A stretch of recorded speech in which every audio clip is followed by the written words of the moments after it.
Donc, Simone a attaqué avec Audrey Bud-Colson et Richard Price, le plateau des Guyanes. On va le poursuivre avec une intervention de Catherine Alès. Catherine est directrice de recherche à l'école d'études. Elle a longuement travaillé au Venezuela, des travaux de terrain chez les Yanomami en particulier du Venezuela et chez les communautés Yacoana et Pierroa. Donc elle va nous présenter l'article qu'elle a rédigé sur ce qui se passe en Amazonie vénézuélienne. À toi, Catherine. Merci beaucoup.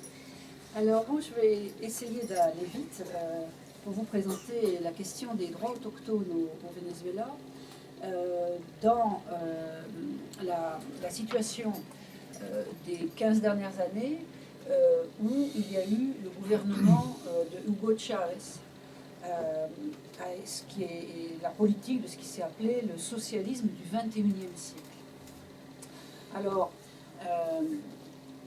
les actions, les organisations et les communautés amérindiennes, aujourd'hui, face à la situation par rapport aux acquis juridiques qu'ils ont obtenus, ils se sont rendus compte qu'il y avait une faible application de ces droits. C'est un petit peu la constat général. Ils ont donc commencé à bouger récemment, dans les 2 dernières années, on va dire. Je vous expliquerai un peu plus tard pourquoi et comment. Et donc, voilà, ils ont réagi en gros sur 3 grands chapitres. L'invasion de leur territoire par des manières illégaux et des groupes armés irréguliers en provenance de Colombie, en fait les FARC, et le refus de leur octroyer leur titre collectif de terre.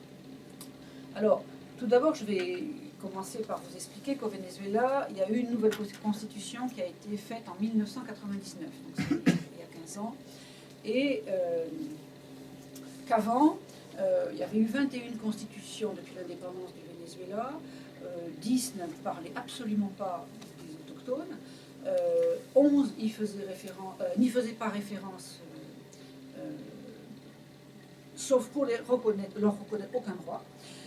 3 seulement afin de leur reconnaître des droits valorisant leurs conditions, et 1 afin de les protéger, mais le temps qu'ils s'intègrent à la nation. Donc c'est cette dernière constitution, avant la nouvelle, qui a duré 40 ans, elle a été en vigueur quasi 40 ans, qui avait ce fameux régime d'exception protégeant les Indiens jusqu'à ce qu'ils s'intègrent à la nation. En fait, ce régime d'exception devait faire une loi qui ne verra jamais le jour, qui ne prétend que de temps en temps, ils n'ont pas protégé les Indiens. Voilà. Et donc finalement, l'inscription des droits autochtones dans la Constitution de 1999 est intrinsèquement liée à l'élection de Hugo Chávez à la présidence du Venezuela. Et comment ça s'est fait? C'est parce que Chávez, quand il arrive au moment de ces élections qui vont le porter au pouvoir, il a très peu d'intention de vote dans les sondages. Il n'a pas de parti politique avec lui. Il était avant un putschiste. Et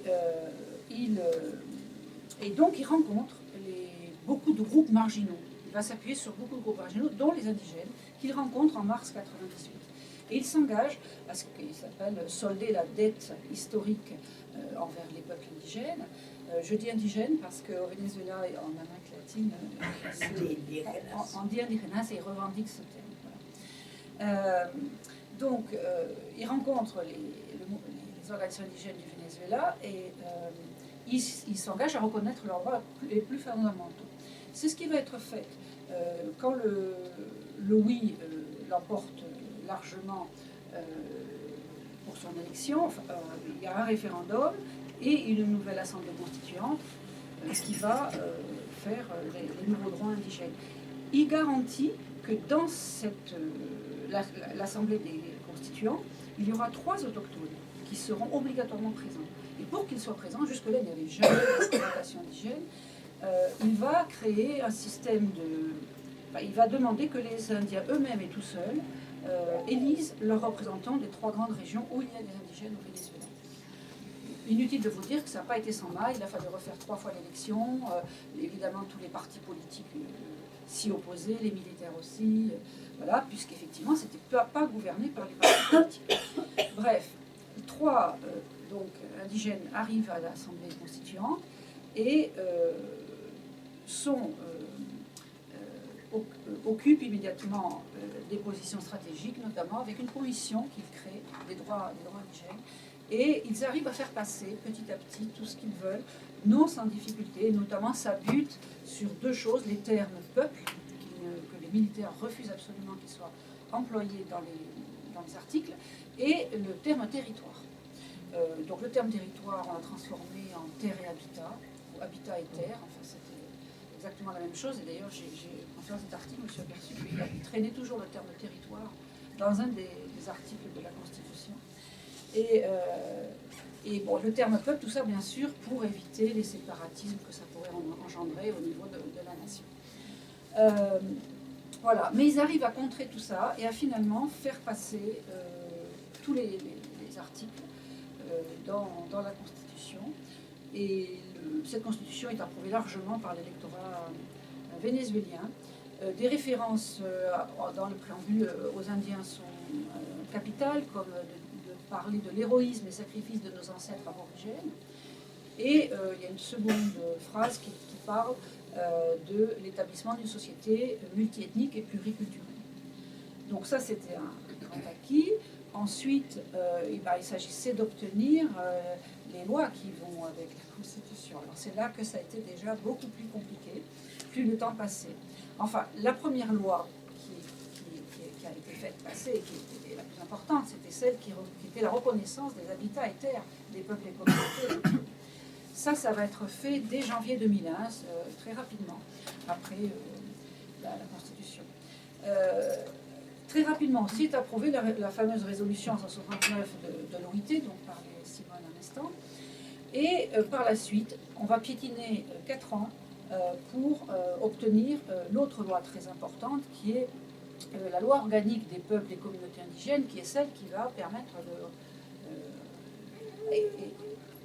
à mettre en pratique tout ce qui est dans la Constitution, et qui les concerne. En plus de ces lois capitales, il se débrouille très bien au sein de l'Assemblée pour que dans toutes les lois nationales, de niveau national, il y ait une référence aux indigènes. Au total, selon l'ex-député Wayou Noélie Pocaterras, c'est quelques 52 lois qui comprendraient dans leur chapitre des références aux droits autochtones. C'est assez considérable. Voilà. Donc, cette loi organique des peuples indigènes, il y a 167 articles qui introduisent le caractère originel des droits autochtones et qui développent notamment les principes d'autonomie et de consultation préalable, libre et éclairée, consultation à laquelle il est donné un caractère obligatoire, ce qui n'avait pas pu être introduit dans la Constitution, dans les articles de la Constitution. Bon, de façon patente, ces lois sont un immense acquis pour les autochtones, en regard du grand vide sidéral qu'il y avait avant. Toutefois, le plus difficile reste à mettre en œuvre leur application. Alors, en réalité, je vais aller là très vite, la démarcation des terres s'est faite à minima, sur de petites parcelles, et encore plutôt en territoire créole qu'en territoire indigène. La loi sur la juridiction autochtone n'a toujours pas abouti. Et le droit de consultation libre et informée des autochtones sur les projets concernant leur territoire peine à s'exercer, malgré les protestations régulières des organisations autochtones. En fait, on consulte jamais pour faire passer des lignes électriques ou implanter des mines, etc. Donc, il devait y avoir aussi, dans cette loi organique, un institut dédié aux affaires autochtones. Et avec une direction autochtone qui était proposée par les indigènes eux-mêmes. Chavez, en 2006, n'a toujours pas créé cet institut. Par contre, il crée un ministère des affaires indigènes, on va dire, et il place à la tête lui-même, il désigne une ministre autochtone, désignation pour laquelle ni les autochtones, ni les députés autochtones présents dans l'Assemblée n'ont été consultés. Voilà, quand la chose tourne de plus en plus en défaveur donc, des organisations indigènes. Voilà. Et c'est toujours ce ministère qui aujourd'hui régit d'ailleurs les affaires concernant les peuples autochtones. Voilà. Alors, cette démarcation des terres, elle a été arrêtée en fait brutalement en 2006 par Hugo Chavez lui-même lors du 12 octobre, qui est le jour de la résistance indigène, et où ils devaient remettre les titres de la grande surface pour les Yekwana et les Sanema, et pour un autre peuple qui était les Yupka, qui était un autre endroit sur la frontière colombienne. Et donc là, il refuse de donner ces terres, et même il dit dans son discours, il ne faut pas me demander la lune. Et après ça, c'est bloqué, et l'État va refuser de reconnaître de grandes surfaces de terre au peuple autochtone. Voilà. Aujourd'hui, on ne peut qu'observer que la situation est toujours la même. Les droits fondamentaux que les autochtones défendent ne sont tout simplement pas mis en œuvre. Pourtant, célébrés dans les discours de Hugo Chavez comme jamais auparavant, les autochtones ont été inclus dans la nation vénézuélienne de façon spectaculaire et sont parvenus à occuper des postes parmi les plus élevés de la hiérarchie politique. Chavez a mis Guaycaipuro, qui est un Indien de la conquête emblématique au Panthéon. Les droits autochtones ont été donc mis dans la Constitution. Il y a des maires autochtones, des gouverneurs, des députés, des ministres autochtones, et comme il y a eu une multiplication de création d'organismes et de ministères, il y a partout des places réservées pour les indigènes. Donc ils ont eu ainsi une grande visibilité tant symbolique que politique. En fait, qu'est-ce qui s'est passé? Les autochtones, pendant ce temps-là, ont laissé leur agenda de côté. Et chaque fois qu'ils ont essayé de vouloir réclamer, notamment pour la démarcation des terres, on leur a demandé de rester silencieux, ce qu'ils ont fait, face, entre autres, à l'opposition, et on les accusait, on leur demandait de ne pas s'opposer pour ne pas porter préjudice à la révolution, ce qui s'appelait la révolution. Alors, il y a eu, effectivement, et il y a toujours une majorité des leaders autochtones qui sont dans une relation de subordination au jeu de la politique électorale et gouvernementale. Et on est dans une situation où la politique a phagocyté tous les leaders des organisations autochtones et que celles-ci peinent à exister parce que celles de base, les organisations de base, n'ont plus eu de dirigeants, n'ont plus eu des gens capables de s'organiser et d'organiser le combat. Et donc, on a cette situation qui a vraiment perduré jusqu'à il y a 2 ans à peu près, où on a commencé à observer qu'une partie des dirigeants autochtones commençaient à reprendre en main leur programme de revendication et à sortir de leur mutisme. Notamment dans les deux grandes parties du sud du Venezuela, l'État d'Amazonie et l'État de Bolivar, où sont la majorité des peuples autochtones. Voilà. Donc il y a eu vraiment une pléiade de communiqués récents, et ça continue là depuis que je suis partie, qui dénonçaient les plaies les plus criantes. La démarcation des terres, qui laisse pour compte les territoires autochtones les plus vastes et les plus peuplés, les désastres écologiques et humains engendrés par l'extraction illégale de métaux, alors c'est l'or, le coltan et les diamants, et le manque d'action appropriée de la part des autorités qui entraîne d'autres activités illégales comme le trafic des substances prohibées, la contrebande de combustible, la prostitution et l'entrée illégale de forces irrégulières en provenance de Colombie. Donc, au total, il n'y a eu que 12% des terres qui ont été octroyées jusqu'à présent, en 13 ans, au Venezuela. Et on peut dire que quasi 90% des communautés dont les terres ne sont toujours pas démarquées ont pourtant, bien qu'ils aient déposé tout ce qu'il faut comme document pour obtenir cette démarcation. Et les seuls qui ont été octroyés, c'est vraiment des petites surfaces. Parce que Chavez, quand il a accordé cette loi, il pensait au schéma fermier d'une terre clôturée par fil de fer barbelé qu'il connaissait dans les zones de Llanos. Et donc, il ne savait absolument pas ce que c'était que l'Amazonie et ce que c'était que les terres immenses que ça représentait, les surfaces immenses que ça représentait. Voilà, donc toutes les grandes surfaces ethniques ou multiethniques attendent toujours d'être reconnues, qu'il s'agisse des Yekwana et des Sanema, des Piaroa et des Hiwi et des Yanomami. Alors en clair, ça signifie que la quasi-totalité des terres autochtones des États d'Amazonie et de Bolivar n'ont toujours pas reçu de titre. Voilà. Alors l'activité minière là-dessus s'est fait de plus en plus forte dans les 5 dernières années, on va dire, depuis 2010. je suis comme Patrick, je parle de 2010. Et donc, voilà, selon les endroits, les mineurs sont des Colombiens, des Brésiliens ou des Vénézuéliens, voire les trois à la fois. Et les autochtones sont enrôlés localement pour effectuer les travaux les plus pénibles. Ils sont sollicités sexuellement en échange de nourriture, de biens et d'argent. Bien sûr, il y a la contamination des rivières par le mercure, ce qui provoque des désastres sur les écosystèmes, la flore et la faune, mais aussi sur les humains. Et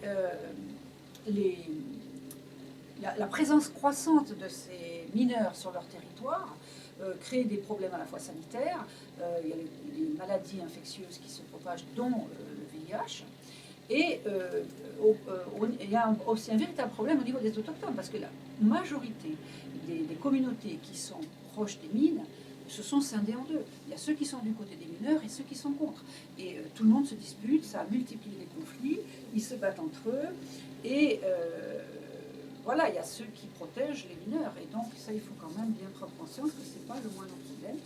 D'autres, par contre, s'organisent. Récemment, les Yékouanas ont organisé des milices. Ils ont dit, puisque l'armée ne vient pas nous défendre, on va organiser des milices. Donc, ils organisent des milices pour recréer une frontière autour et pour essayer d'empêcher de passer les mineurs. Bien sûr, ils n'y arrivent pas beaucoup, mais ils le font. Et ils essayent de se battre. Et ça n'est pas facile, parce que la mafia s'y est mise, les guérilleros s'y sont mis, et évidemment, contrôlent tout ça avec des armes.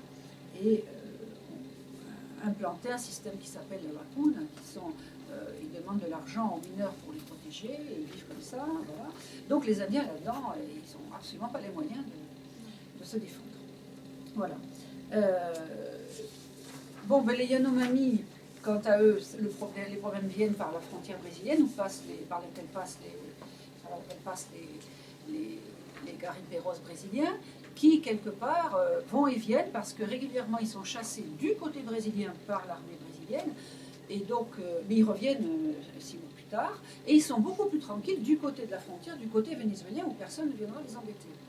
Donc, les problèmes sont plutôt du côté du Venezuela. Il y a eu une dénonciation d'un massacre sur la frontière sur le terrain où je travaille, et qui est un endroit très isolé de la frontière. Et les Indiens ont dénoncé, ils sont montés jusqu'à Caracas dénoncer tout ça. Ça s'est tourné en polémique parce que c'est tombé en plein moment d'une campagne électorale, il faut dire quand même tous les ans.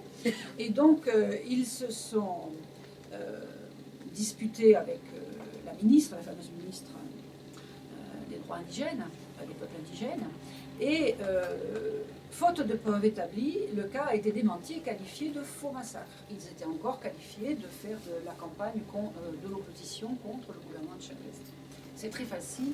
Au Venezuela, il y a deux camps, l'opposition et les chavistes, et dès que vous n'êtes pas d'accord avec l'un, vous êtes donc dans l'autre camp, et c'est voilà. Donc, d'autres, les Yékouanas, donc je vous en ai déjà parlé, se battent toujours aujourd'hui par rapport à ces milliers de mineurs qui sont entrés sur leur territoire.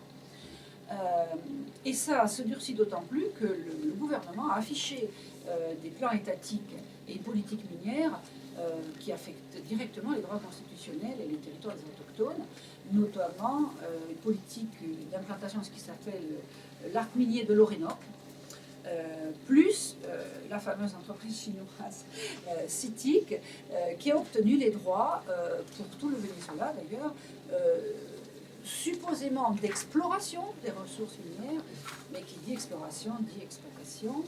Et ils avaient décidé de faire des campements en plein territoire Yanomami, en plein territoire Yékouana, dans les territoires les plus reculés de l'Amazonie. Et donc les Indiens là se sont vraiment mobilisés, ont été demandés à Maduro, puisque Chavez est mort entre-temps. Alors Chavez a signé ce contrat juste avant de mourir. C'est pas la meilleure chose qu'il ait faite. Et du coup, Maduro s'est retrouvé avec ça sur le bras. Et c'était signé. Donc voilà, on est quand même dans un impasse. Enfin, pour l'instant, il a été demandé un moratoire. Et mais la bataille n'est pas terminée. Hein, voilà. Et il a aussi fait un décret, Maduro, où c'est un décret qui s'appelait Commission présidentielle pour la protection, le développement intégral de l'activité minière licite dans la région de la Guayana. Or, le problème, c'est que la Guayana, ça comporte le Bolivar, où il y avait déjà la mine, etc., mais ça comporte aussi l'Amazonas, le territoire d'Amazonie. Or, tout cet état d'Amazonie était jusque-là protégé par tout un tas de lois, et notamment un décret qui interdisait toute exploitation minière dans l'ensemble du territoire. Et donc, quelque part, comme c'est le dernier décret qui est sorti, quelque part, il passe par-dessus les précédents. Et tout ça pour permettre à Citric de procéder. Voilà.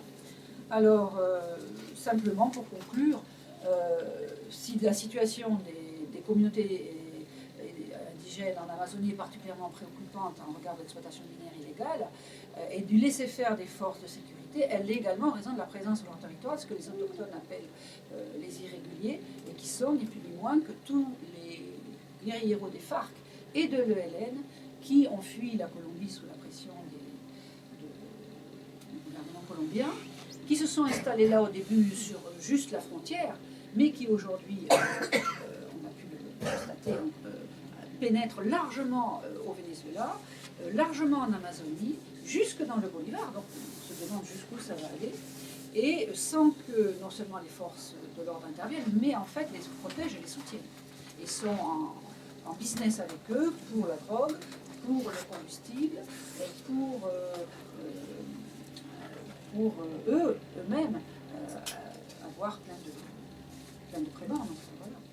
Et donc, on est dans une situation qui commence à se savoir un peu plus à la capitale, parce que le problème, c'est qu'on est, c'est pour ça que j'ai appelé mon titre de mon article dit plus loin que plus loin, parce que depuis, les Vénézuéliens vivent tous dans le nord du Venezuela, et tout le sud est largement dépeuplé, et en bas, vous avez les indigènes qui le méconnaissent totalement. Et donc, en fait, quand on dit qu'on va dans la capitale, qui est complètement au nord de cette région, Puerto Ayacucho, les gens lèvent des yeux ahuris et disent « Ah, mais vous allez plus loin que plus loin ». Et en fait, j'avais récupéré cette expression-là pour expliquer que cette zone qui était complètement méconnue, absolument pas peuplée, si ce n'est par les indigènes, est maintenant traversée par les mineurs de toutes les nationalités, par les FARC, par l'armée, parce qu'en fait, elle en tire de sérieux bénéfices. Et donc, on est vraiment dans une situation très nouvelle, très dangereuse. Mais pas seulement, parce qu'au niveau du pays, ça signifie quand même que pourquoi est-ce que le gouvernement de Chavez et Maduro couvrent une telle opération, c'est qu'ils ont un intérêt, sûrement politique, à garder cette réserve de guérilla dans cette région, au cas où eux-mêmes soient destitués du pouvoir dans le gouvernement.